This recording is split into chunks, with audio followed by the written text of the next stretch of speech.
Welcome back to Connecting the Dots, a series of monthly conversations with Michael Dominguez, President and CEO of Associated Luxury Hotels International.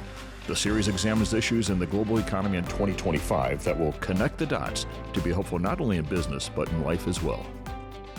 So we've just wrapped up Destination Capitol Hill first week in April in Washington on behalf of the U.S. Travel Association. Your main lobbying organization did a wonderful job of organizing these meetings where we could have really fruitful conversations with all of our legislative leaders up on the Hill.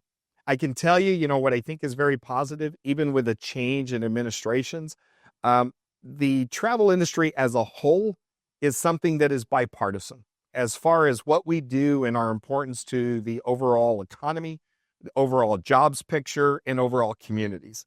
And what you do find is on a whole, everybody understands that.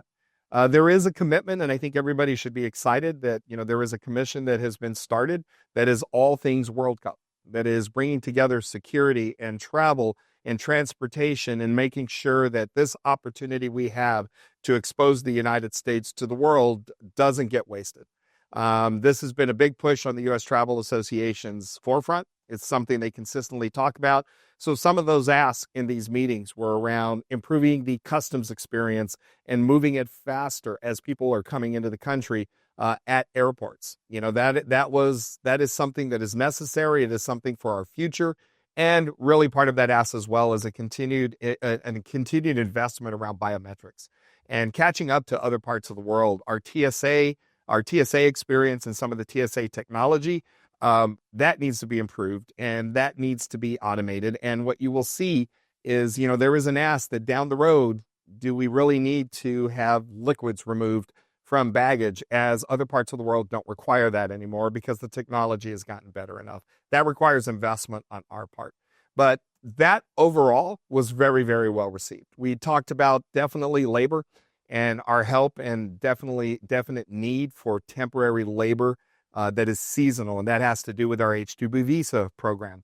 That I can tell you is sometimes where you get a little bit of confusion on what that visa process is and what that visa process isn't. And understanding that these are temporary jobs, seasonal jobs. And the way we explained it, it's very simple, is when everybody's out of school and you're traveling with your family in the middle of summer, all of our resorts start to spike.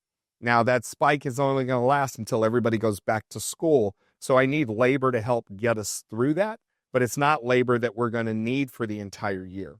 Now, that is a job that is not taking away a job from an American worker, and that is sometimes the confusion where we have to do a better job of explaining this temporary work has always been needed, and it's something we're going to need in the future. Now, one of the positives, they have extended almost or over 60,000 of those visas this year, where anybody returning on the visa isn't getting counted against this cap this year.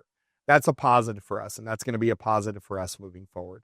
So overall, we were very excited, with the meetings. We think there's a lot of positivity, on the Hill. And then I'd be remiss if I didn't mention a lot of focus on the FAA, hiring in the FAA, because what we read in the headlines and it kind of gets lost is, they've hired over 8,000 new FAA employees. And candidly, it's the air traffic controllers that have caused us to have cancellations and or delays in certain areas, specifically when there's inclement weather or anything else that's happening. And that is not saying they're not doing their job. We just don't have enough of them. So to see this expedited and to look at a real focus on air travel and safety in air travel, that's a benefit to our industry. So overall, I was very positive with our conversations on the Hill. I left very optimistic. You see a lot of movement and a lot of movement moving quickly and with intention. And that gives me great hope that our industry is going to be well served by our legislators.